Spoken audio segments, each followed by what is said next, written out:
listening to Coffee and Conversation with Recovery Advocate Network, the nonprofit organization that strives to address the staggering disparity in resource availability for individuals suffering from mental health disorders, processing disorders, addictions, trauma healing, and sexual identity challenges.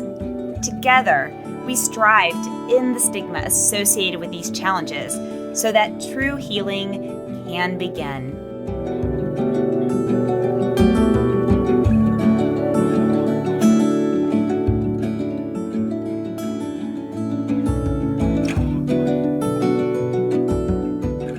Welcome back to Coffee and Conversation with Recovery Advocate Network. I am your host, Ange, and welcome you to episode number 25. Today, we welcome Dr. Gary May. Dr. May is a chancellor of the most comprehensive campus in the University of California system, with 4 colleges and 6 professional schools. UC Davis enrolls more than 40,000 students, brings in more than $1 billion annually in sponsored research, and contributes more than $12.5 billion annually to California's economy. In 2019, UC Davis reached the top 10 in 4 national rankings of universities, including 5th among public universities in the Wall Street Journal Times Higher Education College rankings. Dr. May's vision as UC Davis's 7th chancellor is to lead the university to new heights in academic excellence, inclusion, public service, and upward mobility for students from all backgrounds. He believes success is best judged by how we enhance the lives of others. Throughout his career, he has championed diversity and mentorship in both higher education and the workplace. He developed nationally recognized programs to attract, mentor, and retain underrepresented groups in the STEM fields of science, technology, engineering, and math. In 2015, President Barack Obama honored May with the Presidential Award for Excellence in STEM Mentoring. In 2021, he received the Lifetime Mentor Award from the American Association for the Advancement of Science and an honorary doctorate from the Georgia Institute of Technology. In 2023, he received the Lifetime Member of the Year Award from the National Society of Black Engineers. He serves as chair of the Association of Public and Land Grant Universities Board of Directors, chair of the University's Research Association's Council of Presidents, board member for the American Council on Education, and member of the governing board of the Hispanic Association of Colleges and Universities.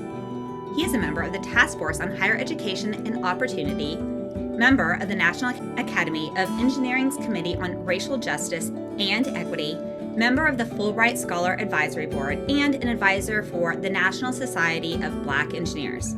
He was selected as a fellow member of the American Society for Engineering Education in 2021. An accomplished scholar and engineer, May came to UC Davis in 2017 after a 3-decade career at the Georgia Institute of Technology in Atlanta. He was dean of the Institute's College of Engineering, the largest and most diverse school of its kind in the nation. I'm very biased to that because I'm an alum, and that's where Dr. May and I met. Prior to his appointment as dean, May was the Steve W. Chaddick Chair of Georgia Tech School of Electrical and Computer Engineering. He also served as the executive assistant to the then Georgia Tech president, Wayne Clough. May serves on the board of directors for Leidos and the advisory board for the Lawrence Berkeley National Laboratory. A native of St. Louis, May is married to his beautiful wife, Lachelle, a software engineer with CNN, and they have 2 grown daughters, Simone and Jordan. Now, this episode includes sensitive topics, and if you feel you may be triggered, then we encourage you to listen to the episode in a therapeutic community to ensure you are safe and supported. As I mentioned, I've known Dr. May for many years. He is absolutely amazing. I already knew this. Now it's time for you to find out as well. So, what are we waiting for? Fill up your coffee, sit back, and let's get started.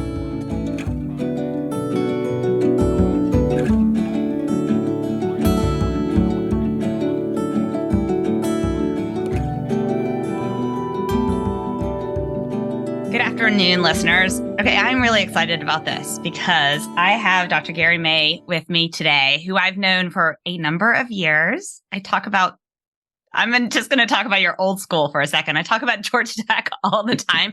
Actually, can you see I have a photo of Tech Tower behind me, which I took when I was a student at Georgia Tech. on the lawn there, I looked up and said, I'm going to take that photo. And anyways, I admired Gary when I was there because his personality, his charisma, his passion for the students and everyone, he was just so down to earth and easy to talk to.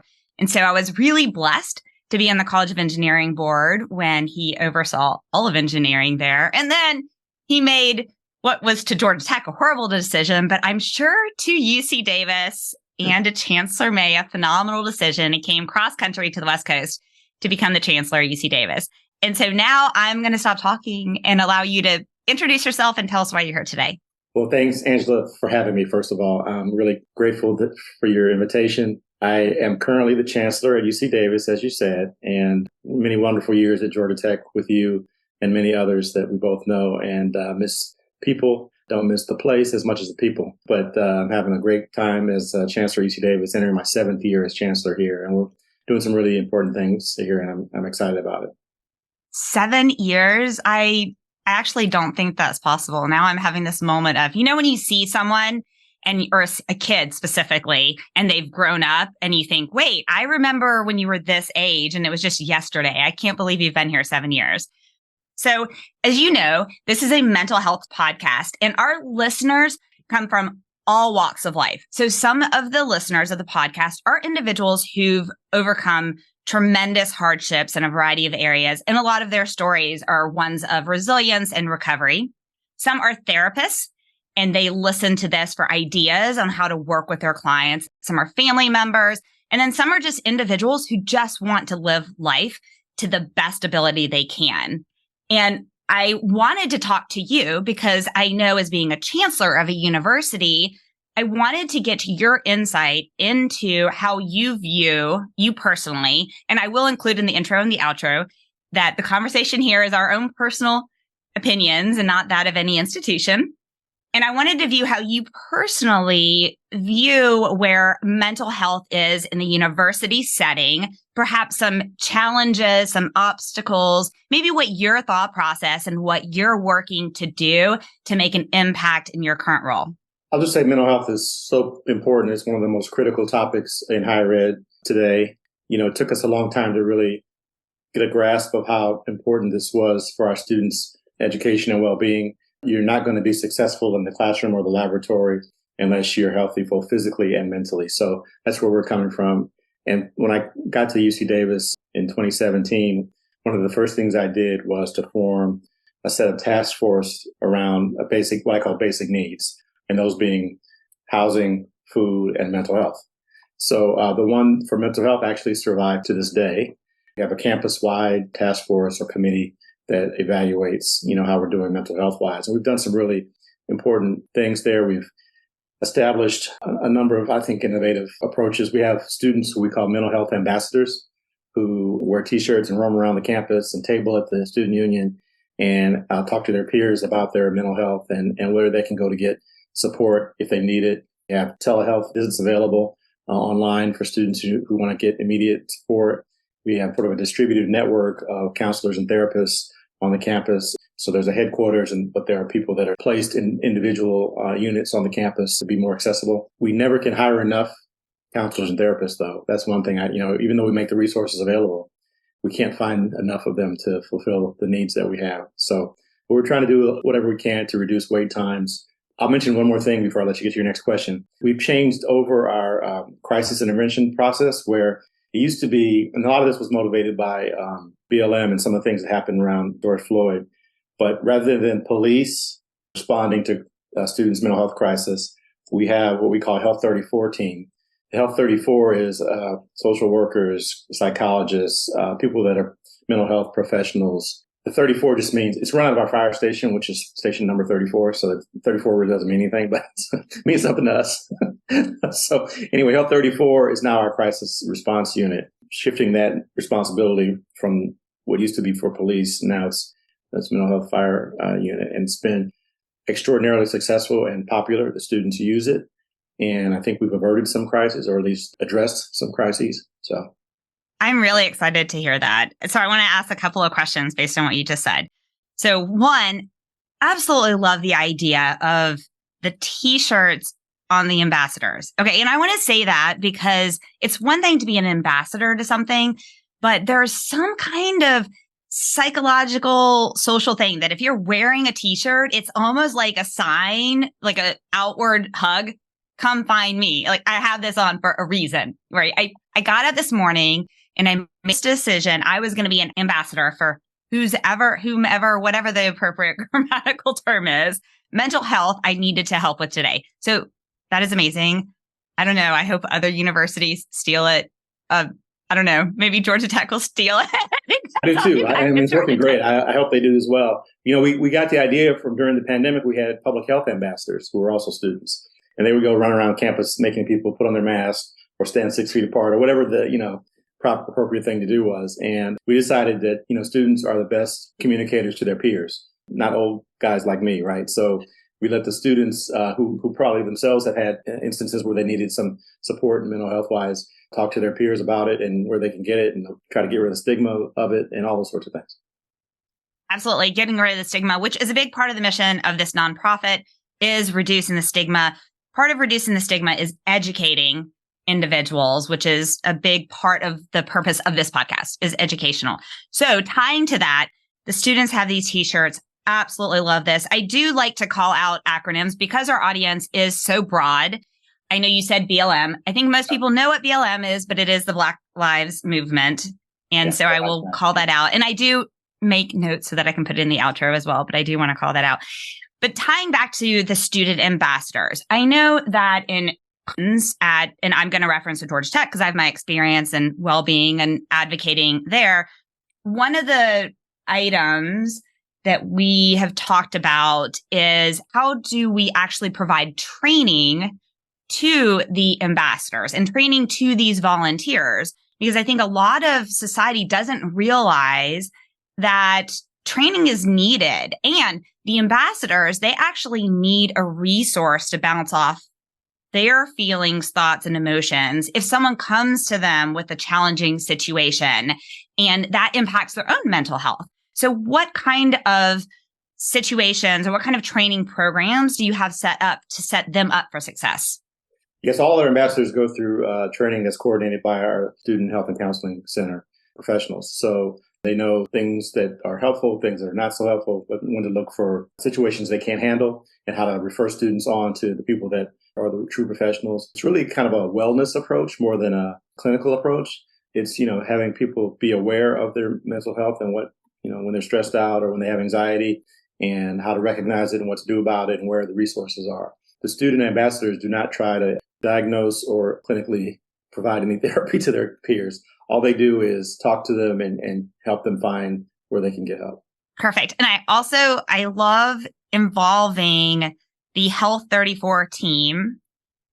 I know after my kidnapping and I spent time in residential treatment, so I've now have a lot of individuals that I've worked with who've experienced a lot of 5150s, which is an involuntary hold. And you can have a really good experience with that. And you can have a very traumatizing experience with that. And I think a lot of society that hasn't been educated or hasn't experienced it doesn't realize that to an individual who's at that state for whatever reason, to have a police officer come. And if that individual, at least I know this in the state of California, in Los Altos, where I'm at, is that if an individual has a 5150, so an involuntary hold that's been called on them, and the police come and not the ambulance, and the police take them to a facility, that individual is handcuffed and placed in the back of a car. Right. And that is traumatizing, especially if your neighbors see it and other people around you see it. And so my fear in those types of situations and trying to improve mental health and well-being across is that that individual, if they have an instance in the future, may be less likely to reach out for help for that. So I love the idea of having a crisis response team that is trained, that perhaps has a different format for how they assist and navigate those waters that may be less traumatic. Yeah. And it's working well. Students are kind of intimidated. Certainly the handcuffing and all that's kind of embarrassing, humiliating, right? But even when the police approach in their full military uniform gear, it's kind of intimidating and sometimes not even appropriate for the situation. So we think the Health 34 team, they wear khakis and polo shirts. They're very non-threatening, and it just starts the engagement off right. When they come to see what the problem is. That's perfect. So then I have a question. So I was been really excited about this episode and talking about it with some parents of high school students. And also I'm now hiring employees in the state of California. I'm struggling in the state of California hiring employees that really want to work hard. I'm actually having challenges with a lot of entitlement, and it's frustrating for me because I come from a culture of grit and hard work and passion and perseverance. So this topic came up the other day. So here's a tough question for you. And one of them said, well, I think that in the universities this is the outward view, with their spin on mental health and wellness, they're making lives too easy for our kids, and they're not letting them realize how hard the real world is. I don't perceive that as being a fact at all. However, it is a view that a portion of society views. So what are your thoughts on that? Yeah, this is the people that say we're pampering the students. So Bingo, I'll yes. just respond by saying for many years when the mental health services were not as available as they are now, we all know people who were going through really difficult times. And it wasn't just the homework is too hard. It was that, I have a family member who passed away, or I had a sexual violence incident, or, whatever it was, or drugs or something. And they had nowhere to turn. And it was affecting not only their personal life, it was affecting their academic performance and preventing them from making progress academically. So I view our responsibility is to make sure that every student has the best chance they can to matriculate through our university and graduate and have a successful career. And if providing mental health services does that, that's a part of the solution. We don't try to make students think life is going to be any easier, or we don't coddle them, or we don't try to contribute to that entitlement mentality. But we do respond to people that have real needs and sometimes don't know where to turn. This is not just true for students. You and I and professional people, adults, I encourage people to get therapy if they need it, not to be scared of it, and not to have the stigma that we talked about earlier. Because just like if you cut yourself, you put a Band-Aid on the cut, or you stop putting disinfectant on the cut, right? This is the same thing. If you're having a mental health challenge, you're trying to find some way to treat the challenge. That is spot on. I had an employee recently say to me that she is grateful I talk about things such as, well, my therapist recommended I should do this.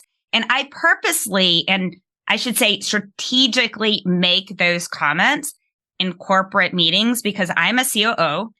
And I believe if I, in my role, talk about advice that my therapist gave to me, then it allows other individuals to say, well, wait, she goes to see a therapist and she's successful.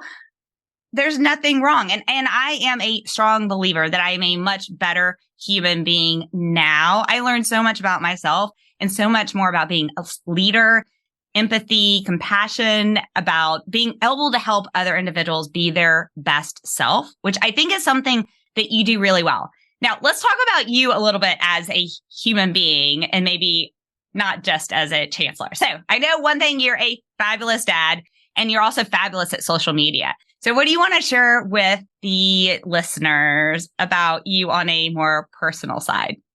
Yeah, since you mentioned those two things, I'm a father of two daughters, and being a father is one of the true joys of my life. My daughters are now grown. They're 28 and 26, and they're doing their own thing professionally. One is a software developer, one is a teacher. The software developer lives in Houston with her fiance, and they're about to get married in May. And the teacher lives in Atlanta, where she grew up, and she teaches preschool for Bright Horizons. There's Simone and Jordan are their names. Again, they are very special. In fact, the second question was about social media. The only reason I'm on social media is because of my girls, right? Because I got on Facebook many, many years ago to monitor what they were doing. So, but then, I was not as sophisticated as they are. They learned very quickly they could create a new identity and hide what they were doing from dad. But anyway. My daughter did the same thing. And I looked at her phone one day and I said, oh, wait, what is this? Yeah, well, their generation, I bet your daughter's like this. They don't have the same concept of privacy that we have. So they like Exactly. overshare. They share everything, things that I would never tell people or show people. And so it takes some getting used to. But now I kind of have a whole social media personality, and I have a team here at UC Davis that helps me with that. I'm on Facebook and X and LinkedIn and Instagram and various platforms. The students here really appreciate that. They feel like it humanizes me, and they can connect to me because I talk about myself and my family. I post really good news when it happens at the university. Try to stay away from politics. I try to stay from any toxic topics. People seem to enjoy it and appreciate it. Absolutely. I, in fact, was talking about you and your social media excellence when I was at the GTAB meeting just recently. I was meeting with one of the fundraising team and said something about social media. And this individual said, well, I'm afraid of social media, all of these things. And I said, the thing is that if you have a phenomenal brand and a phenomenal message, and you want to do exactly what you just said, you said it perfectly, humanize you as a human being and make you more approachable, more accessible, which I believe a strong leader does, then this is a great platform to do it. And I think that you have really set a standard that I hope a lot of other leaders will follow. Because I think I know you personally, but if I didn't know you personally and I went to your school and I saw your social media posts and I saw you walking across campus, I would I'd probably go up and say hi to you anyway, but absolutely go up and say hi to you. And I think that's so amazing for your role. It leads to a lot of selfies as I walk across the campus. It does. It does. It does. Absolutely.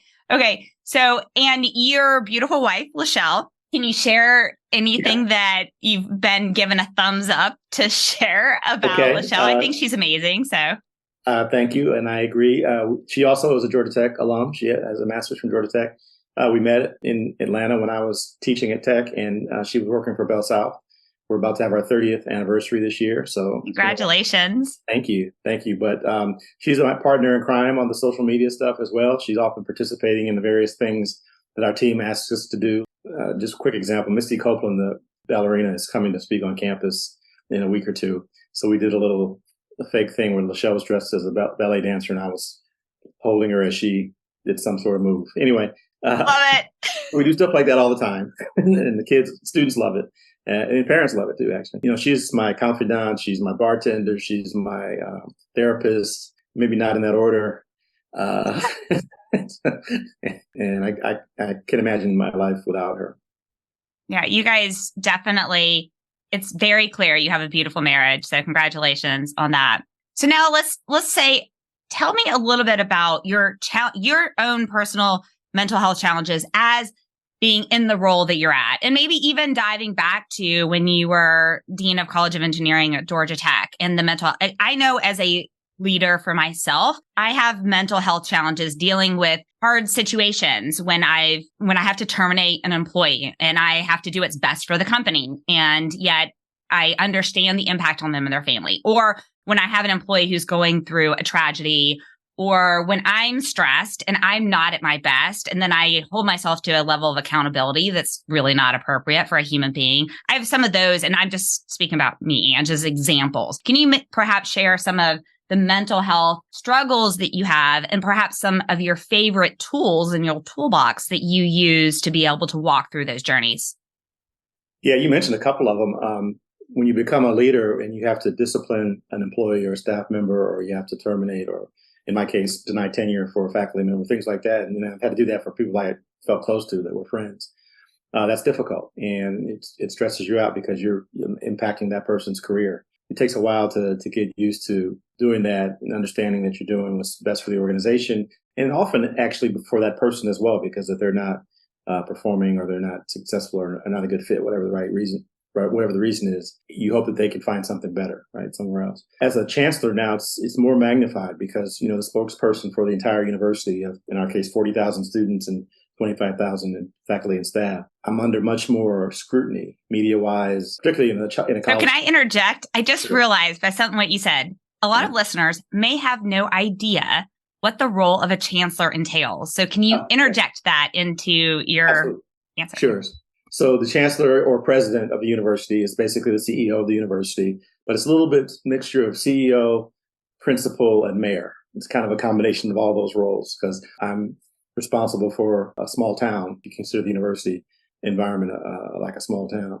And you're sort of like a high school principal in that you have all the academic responsibilities. The spotlight is on you. And even right now, current events have a lot of my fellow chancellors and presidents really struggling to how to make statements and address what's happening in the world in the context of how do I help my students and my campus get through it and still be successful. The mental health part of this is that this is also related to the social media piece because you get lots of feedback, right? And the feedback is not always positive. And it takes a bit of thick skin, some counseling, and, being able to talk about your problems and vent to people to get through some of those times when people are unfairly critical of you. They don't know they're being unfair. You know things you can control and you can't control, but sometimes it's just you represent the system and they're mad at the system. Sometimes they feel like it's an easy way to make a name for themselves. So you have to be able to process all that and not let it get you too far down. Keep pushing through with the help of people, your support system, whether it's therapist or your wife or whoever it is for you, right? So what was the most unexpected component then when you took the job? So I know every time I move into a position, I think, okay, I absolutely know I'm going to do, this is what the paper job description entails. And then here's the invisible job description that I didn't really realize I was signing up for. Are there any key things that you can think of that are in that invisible thing that were surprising to you in your role? Some of it I kind of alluded to. I had some experience, really good experience in my career working with President of Georgia Tech, President Calif, who Wayne Calif is a tremendous friend, role model, all those sort of things. But it's different when you're sort of in the background, helping and advising versus when all the spotlight is on you. Sometimes the decisions I have to make, there's no right answer. And you kind of just look for the path that'll help the most people and not minimize the number of people that get disadvantaged or hurt. And I'm a perfectionist, which is not good for this job because I used to like to get 100 on the test, as you know, right? So you can't get 100 on the test here. I mean, if you get 80, you're doing great. And that took a while for me to adjust to that reality. I love that you just said that. So when I was at Georgia Tech, I went back to Georgia Tech as an old student, I will say. I was 29, single mom. I remember in my final year there, when I used to mentor the incoming students, I would say to them as they were coming in for their orientation in biomedical engineering, I would say, okay, I didn't do the look to your left, look to your right. That was not my point. My point was everyone in this room, if you were here, that means you were top of your class where you were at. And now suddenly, some of you are not going to be top of your class. So you need to determine very quickly how you're going to deal with that. And that's very much what you just said. And I am also a perfectionist. I want to win. I want to do my best. And that 80 score, in stages of my life would just make me cringe. It's really, really, really, really hard. Yeah, it was a difficult adjustment for me, for sure. I'm also kind of a people pleaser, and I like for everyone to be happy and like the outcome, and that's impossible as well in this job. So the hardest part for me continues to be, I'm still on the journey here. I haven't reached the end, learning to put those things aside and do the best thing that I think is right for the university and recognize that not everybody's going to agree with that or be able to fall in line with that. Put that aside and still persevere. Yeah, that's tough, but very admirable. Okay, so we have 3 subsets of customers I'm thinking of for your role. You have a lot of customers, but I'm going to ask you about your opinion about 2 subsets.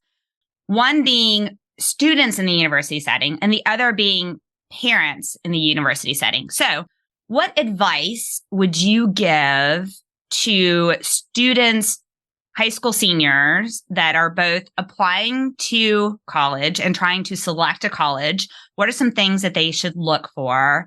And then what would you get? So here's a 3-part. I'm going to expand this a little bit. And I'll remind you if you forget, because now this is getting a little longer. So high school students coming in, what should they look for in an environment that they're going to thrive in? Very critical. 2, what advice would you give to students who are in a university setting and struggling and what to do next? And then what advice would you give to parents of these two populations?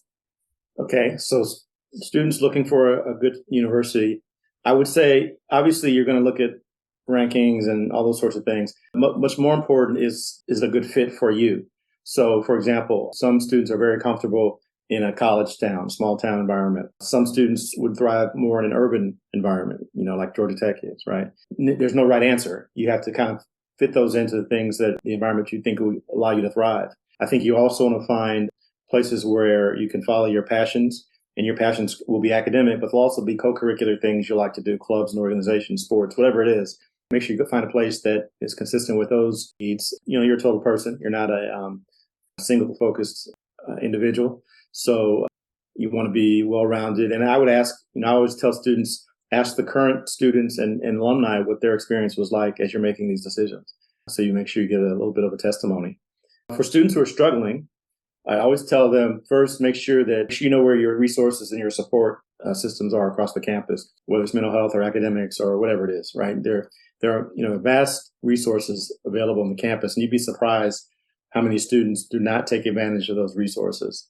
So we try to make sure they know who to go to, where to find what they need, and to not be afraid of accessing those resources, because they're often free, for example, and available.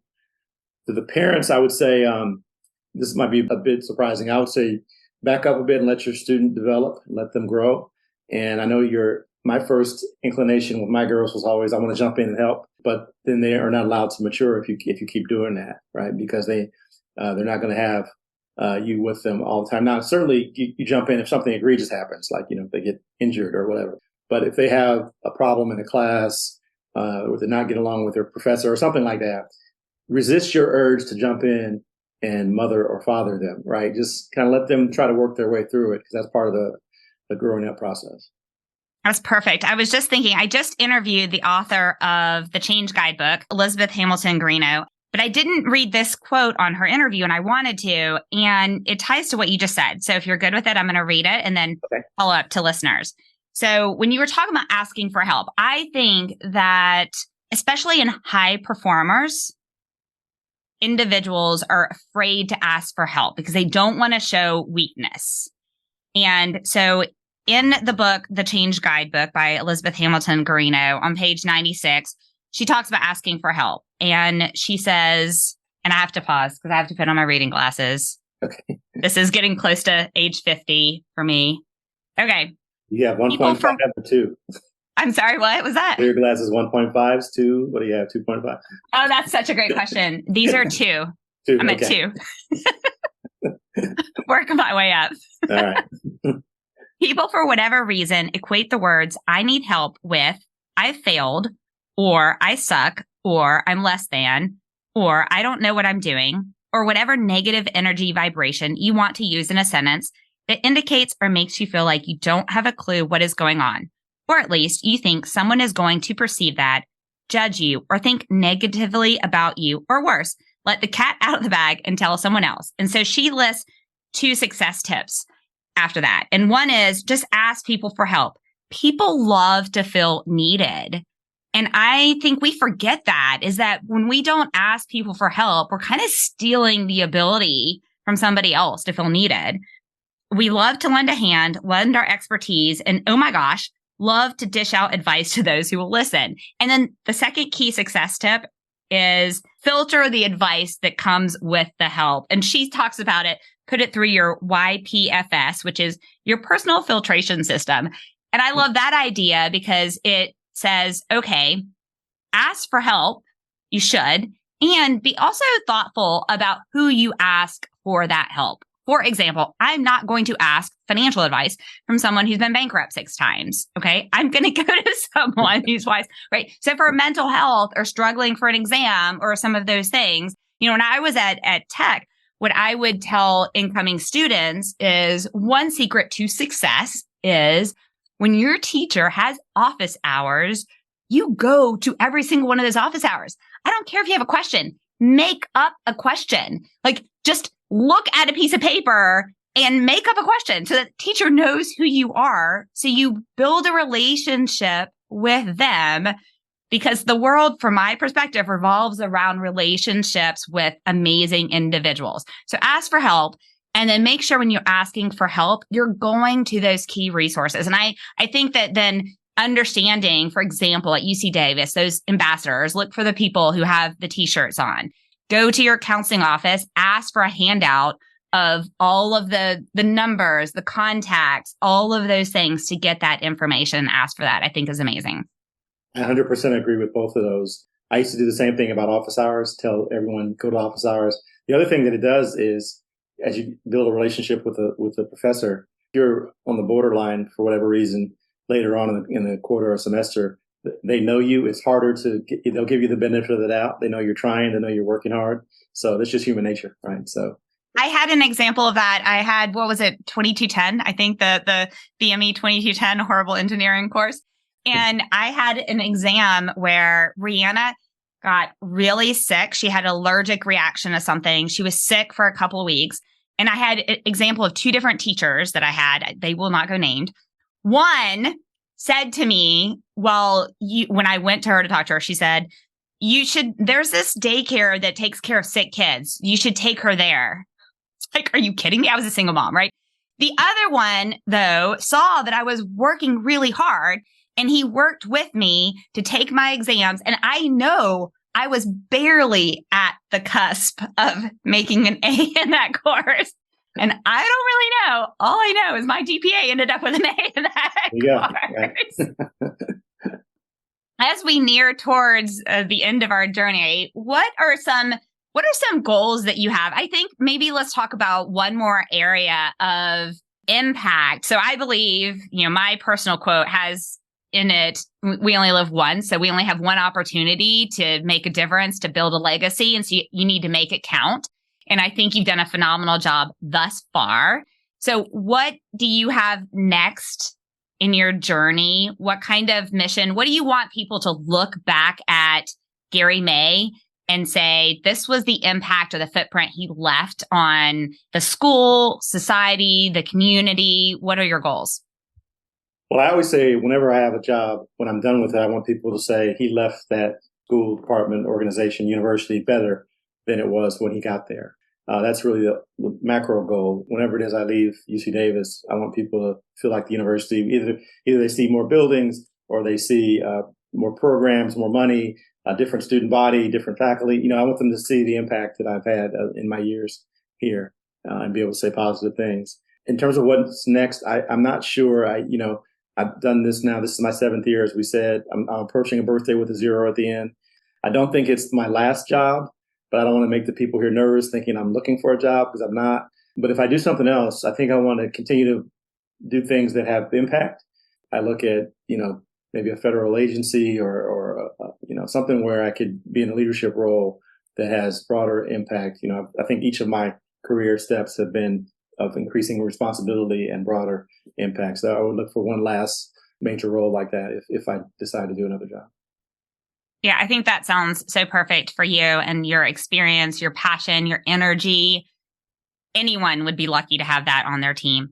So what advice would you give to other universities who are looking? I might be a leader of a university and I'm struggling because I'm looking at the scores for mental well-being and they are nowhere near an 80. And I want to get them a lot higher. What suggestions and advice would you provide to other universities? Well, first I would say, look at your peers and find out what others are doing and find out who's doing it well. And the second thing I would say is, there are other organizations that assist us. I'm a part of this president's group that McKinsey convenes, and we had a presentation by an organization that specifically focuses on higher ed mental health. And you should access those types of organizations to assist you in developing plans or whatever it is you're doing. And finally, I just would say you got to take it really seriously, because on the plus side, you're helping your students be more successful. On the negative side, we don't have to think about this, but you don't want to have a tragedy on your campus either. So it's a really important thing to be mindful of. Yes, I lost a dear friend of mine who was a professor from a tragedy, and it was heartbreaking, and it is so impactful. to students, other faculty, and just the culture in general. So absolutely. So I would highly recommend that and echo that. And I would just love to see a group of universities come together as well to create a pilot program that can be spread across and shared across. And maybe that's already there and universities just need to tap into it and go for it. Because what I want to see, and I will say this to universities, if anyone's listening from university, as a hiring individual, this is what I want to see of students graduating from college. Yes, I want to see the rigor. I want to see that they've excelled and done well, but I want to see them as very well-balanced, well-rounded individuals who have learned skill sets such as communication, such as empathy, such as the blessing of giving back to others, the ability to ask for help, the ability to say when they've made a mistake. That's what I'm looking for successful next generation of leaders that I want to hire, mentor, and move on through the corporate ladder. So that's my request as a hiring manager out to the world. Okay. Is there anything you are really hoping we would talk about today that we haven't mentioned thus far? No, it's been a great conversation. I haven't had a chance to talk to you in a while. Even though this is an interview, I enjoyed just talking with you. Oh, I love talking with you too. And I was just saying the other day, I was like, they live so close. Why have I not made it out there yet? Yeah, we have to do that. It is gonna happen. Absolutely. Absolutely. Okay. So, a requirement is your favorite motivational quote. What is your favorite motivational quote? I'll use my favorite scripture, which is Luke chapter 12, verse 48, which says, "Too much is given, much is required." Oh, perfect. I know you were super busy, and so I'm so grateful for your time today. Thank you so much. Thank you, Angela. It was a pleasure.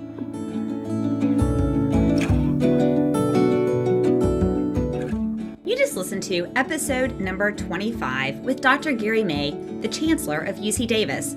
What an inspiring, transparent conversation from an amazing man who, by the way, is super busy. So thanks, Dr. May, for spending time with me and Ran. We hope you've been encouraged or learned something new from today's story, or maybe both. As a reminder, the experiences and advice expressed in this episode are the host and guest's own personal stories and do not represent the opinions of any organization mentioned. Ran is passionate about opening the doors for all voices and experiences, not just those expressed in any particular podcast. If you want to share your experiences or expertise, we encourage you to be a future guest by emailing us at podcast@recoveryadvocatenetwork.org or submit a blog post by emailing blog@recoveryadvocatenetwork.org. We now have a new blog series called Between the Lines, where either myself or an actor or actress will read select blog posts on the podcast. So submit your blog post today.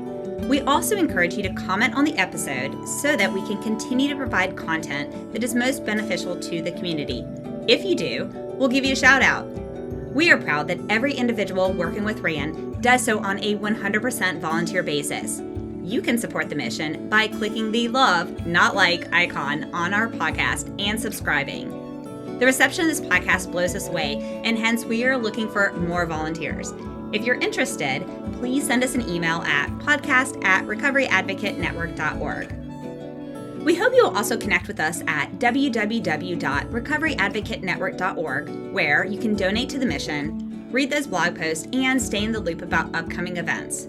Follow us on Facebook and Instagram at Recovery Advocate Network and on Twitter at Ran to Wellness. So, listeners, pause what you're doing and subscribe. Follow us. Please give us a 5-star rating, provide some feedback, and share these episodes with your friends. You never know whose heart you will touch. We already have listeners now in 21 countries around the world. This week, we welcome Iceland. Be a part of the reason someone has new hope today. And this episode was triggering to you, we encourage you to contact your support system, therapist, national and community support groups, the Global Crisis Text Line by texting 741-741, and/or, if in the United States, dialing 988 to reach the Suicide and Crisis Lifeline. If you're in the U.S. and need additional resources such as shelter, support group resources, transportation, food, and/or a safe, confidential path out of physical and/or emotional domestic abuse, call 211 or visit www.211info.org for assistance. Now, thanks so much for spending time with us today. We know you are super busy, and we are very, very, very grateful. So go ahead, sit back, and get back to your coffee.